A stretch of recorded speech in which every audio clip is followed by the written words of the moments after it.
Our last panel today is, in a way, about the future. It's about financial stability when rates are rising, something which is a bit more in the distant future here in Europe, a bit closer in the US, and I'm very happy to introduce a very distinguished panel here. So Krishna Guha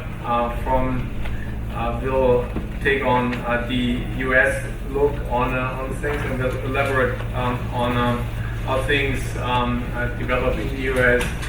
Krishna is the vice chairman of Evercore ISI and is also the head of the Global Policy and Travel Bank Strategy Group since 2013.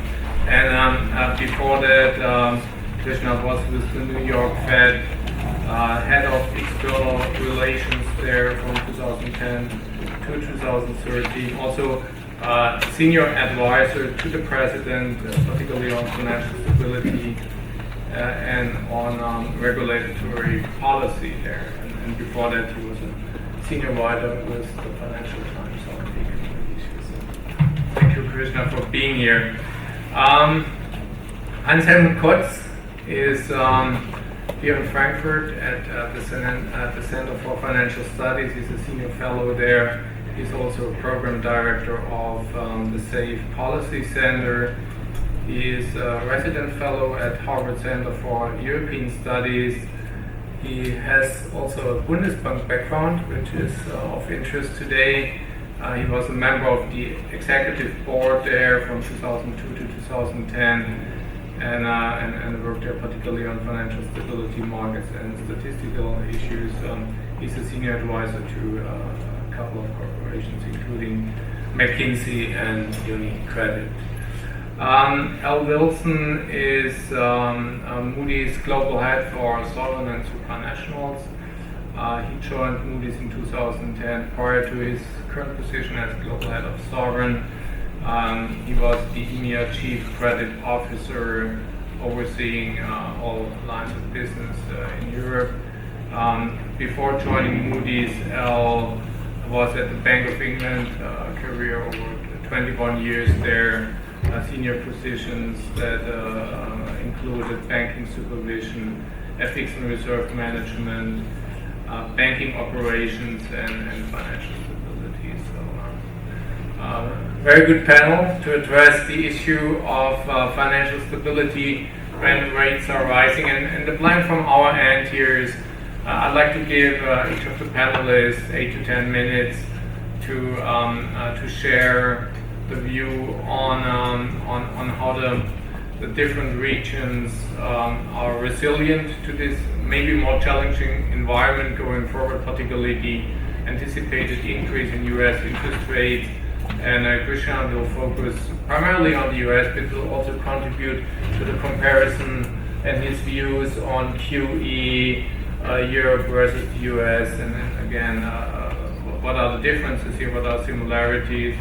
Hans-Helmut will focus on Europe, and Al, you'll take the global view, and particularly also with remarks on emerging markets. So with that short introduction, I'd like to give the floor to Krishna on the US situation.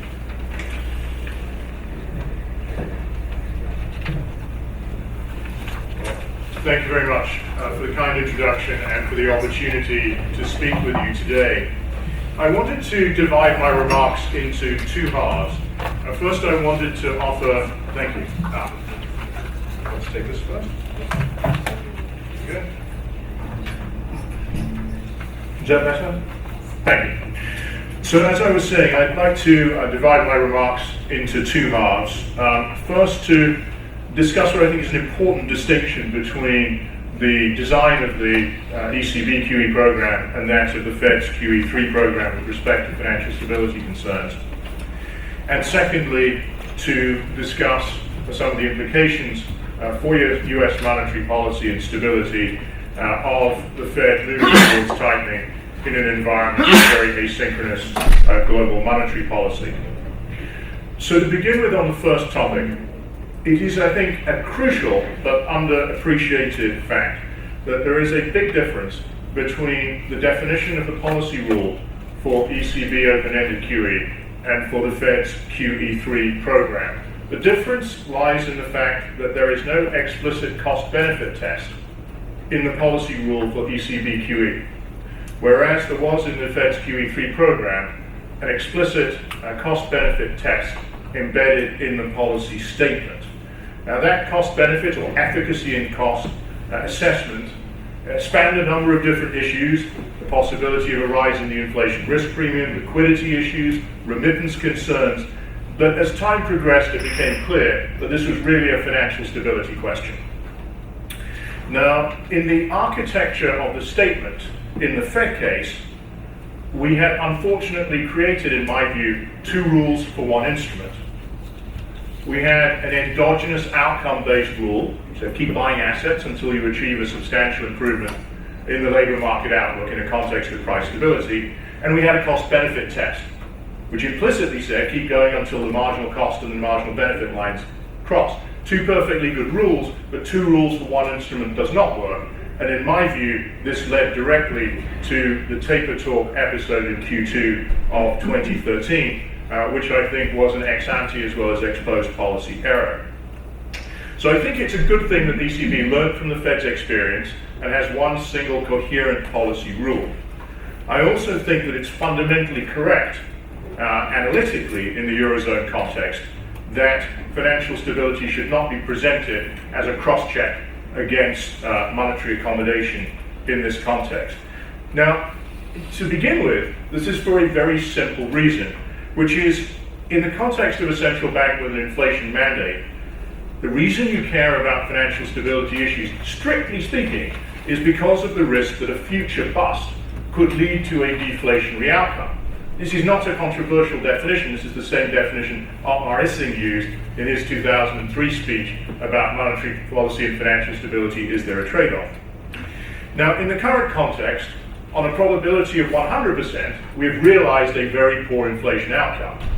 It would therefore take a very large probability of a very large, still worse event to steer monetary policy away from the course that would best address the current inflation shortfall. Moreover, I think it's very important to understand that the sign on the financial stability term is not necessarily negative. In other words, there are conditions in which financial stability concerns call for more monetary accommodation, not less. And I think we can see clearly that that was the case with US QE1, if not necessarily for QE2 and QE3. And I would argue that in the Eurozone case today, a strong case can be made that the financial stability sign is positive, in that financial stability concerns would call for doing more monetary accommodation, not less. Now remember, the direction of causation from macro to financial stability concerns can run in both directions, and we've seen that in the Eurozone. In Spain and Ireland, financial excesses and real estate excesses led to macro stability concerns. But in the Greek case, the banks came into this in reasonably good shape and were torpedoed by very poor fiscal and macroeconomic developments. Now, I think when we look at the system today, while there are competing financial stability imperatives, search for yield on one side, but on the other side, the effect of weak economic outcomes on banking stability and profitability, and more broadly, the debt sustainability and political sustainability of the Eurozone. In my assessment, the balance of the stability concerns actually argue in favor of more aggressive monetary accommodation, not less, which is just another way of saying that my assessment is that the biggest threat to system stability of the Eurozone over the long haul lies not in reach for yield, not that this is not an important issue, not the possibility of real estate bubbles, not that we shouldn't be paying attention to this carefully, but the risk that Europe gets stuck in a very low growth, low nominal growth equilibrium in which ultimately either debt sustainability or political sustainability breaks. So if that analysis is correct, then there is no trade-off in the present between financial stability and monetary policy. That is not to say that there aren't stability issues that need to be carefully monitored in the conduct of this policy. let me shift now to the implications for the rest of the world, and here I'll concentrate on the US because I know colleagues on the panel will address some of the other issues. Now, the idea that the Fed is looking to raise rates sometime from June onwards this year ought not to be any great surprise. In fact, in I think it was September of 2012, the committee said that it expected to keep interest rates at current levels at least until mid-2015. So we're exactly where we thought we would be, but with two important differences. First of all, we thought that at this point, it would still be the labor market, the employment side of the mandate, that would be the binding constraint on policy rather than the inflation side of the mandate, and that switched around. Secondly, that we did not expect to be here in a context of deeply asynchronous global monetary policy and the associated very sharp movements in a range of prices and risk premia, obviously prominently including the dollar, but also including oil and term premia on US bonds, all of which are quite closely associated. So I think that when we look at the outlook for the US macroeconomy, we look at the outlook for Fed policy, we're trying to integrate our assessment of these different shocks that are essentially hit the economy over a similar period of time, both in terms of the direct effects on the US, and then with a sensitivity to what these days is called spillback, the possibility that US policy actions can create stresses or other harmful effects overseas that then reflect back more through risk premia, in fact, than classic trade channels. And these are, I think, the whole set of issues that the FOMC is thinking about when it says it's taking into consideration international developments in the formulation of US policy. Now, it turns out that if you run a simulation using the publicly available version of the Fed's main macro model Thurbus, and you shock it with what's happened to longer-term oil prices, here I'm using the out-year contracts, and term premia and the dollar since June 30th of last year, it's very close to a wash. The stimulus from lower oil, the stimulus from the decline in the term premium almost exactly offsets the drag from a stronger dollar. Now, that's part of the reason why the FOMC indeed, in my view, is still minded to move towards policy normalization at some point later this year. It is, however, the case that as we look forward, that may not reliably be the case.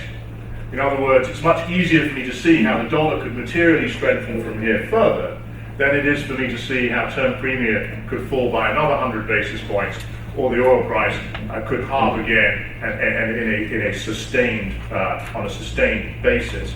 So I think it is reasonable to think that looking forward, we will see amplified sensitivity of the dollar to emerging differentials in rate policy, and that this won't be fully offset as it has over the past 6 months or so by developments in oil and in the bond market. So the way I think about that, you can sort of model this, frame this in lots of different ways. The way I think about this is that it's going to be a factor that is putting downward pressure on the path of the neutral interest rate over the next few years. And I think that does lead you to expect somewhat less tightening on net from the Fed over the next several years than would have been the case in a world without this amplified dollar sensitivity. Now, this comes on top of what we always believed would be a volatile and somewhat unpredictable response of financial conditions to the initial movements towards normalization in the US. It introduces a sort of extra layer here to think about. Now, in my view, then the interesting question is, this is of course predicated on a view that I share strongly, I believe the committee does too, that the US domestic expansion itself is and will remain on a solid footing. This then begs an interesting strategy question as to whether in effect the Fed should absorb this dollar strength in the start of the rate tightening cycle by delaying liftoff by several quarters, or in the slope in terms of the pace of tightening over the next several years.